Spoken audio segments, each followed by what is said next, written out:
Sérgio, como transformar, então, o transporte público em algo atrativo? E eu vou emendar uma outra pergunta. A população está preparada para cidades inteligentes? Porque eu já ouvi comentários do tipo, isso aí não vai dar certo, tem a questão do vandalismo, você deixa a bike lá e a pessoa às vezes não cuida, não dá para generalizar, mas tem gente que acaba depredando, não cuida do bem público, né, como se fosse algo seu, e está lá para ser usufruído pelo usuário, né? Em primeiro lugar, essa coisa do vandalismo, o metrô de São Paulo é um exemplo de quando o cidadão é tratado com respeito, ele devolve com respeito. Os índices de vandalismo no metrô sempre foram muito mais baixos do que nos serviços de trem, quando o metrô foi fundado. Quando o metrô foi fundado, se decidiu que não ia ter vandalismo. E não tem, ou tem, mas é muito mais baixo do que outros serviços, porque o usuário se sente respeitado.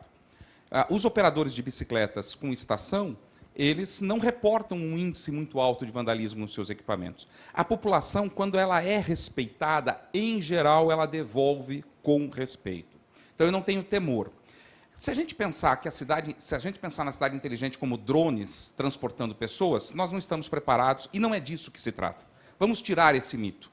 Não são robôs. Não. Cidade inteligente é uma coisa que simplifica a vida das pessoas e está todo mundo preparado para isso. Claro que a gente precisa pensar em inclusão digital. Claro que quando a gente fala de plataformas por celular que decidem não, mas que informam o usuário e dão a ele o poder de decidir a sua viagem, nós precisamos pensar em políticas públicas de inclusão digital. Durante a pandemia, nós vimos isso na questão da educação. A exclusão social se revelou ainda muito mais intensa para as crianças que não tinham acesso à internet ou não tinham tablets ou computadores. Então, isso é uma política pública que às vezes está esperando o metrô, né, e ele quer saber quanto tempo vai demorar, mas ele precisa ter internet no celular para que o aplicativo funcione. E aí o Wi-Fi grátis na estação do metrô tem que estar lá. Né? Toda essa infraestrutura ela precisa ser pensada, mas ela vai ficando cada vez mais barata, cada vez mais com potencial de se monetizar em cima dela, ou seja, de obter patrocínio para a oferta dessa infraestrutura, e há que ter política pública para que as pessoas possam acessar. Mas é invariável que nós não temos mais usuário de transporte público, aquele usuário que não tinha opção, aquele que era obrigado a pegar aquela linha de ônibus exclusivamente. Isso está se extinguindo. Nós temos clientes que podem gerenciar as suas viagens. E o transporte público precisa ganhar a alma desses clientes. Oferecendo o quê? Algo que é imbatível, que é rapidez no deslocamento.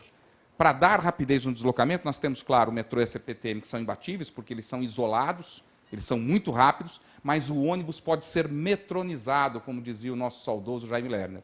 Se a gente implantar mais corredores, ou até mesmo faixas exclusivas de ônibus, que são baratas e rápidas de implantar, nós diminuímos o tempo de viagem e aumentamos um valor fundamental, Pedro: previsibilidade. Você andaria de ônibus todos os dias se você dissesse assim para você, às 7h15, o ônibus passa no ponto. Por que ele não passa? Porque ele fica parado no semáforo, no engarrafamento, no carro que quebrou. Se eu tiver faixa exclusiva, ele vai mais rápido. E, ao mesmo tempo, dados. Coletar os dados dos ônibus, dos metrôs, dos trens, transformar isto num conjunto de dados, disponibilizar isso para a sociedade, desenvolver soluções ao redor disso. Na Prefeitura de São Paulo, quando eu fui secretário, nós tínhamos o MobLab.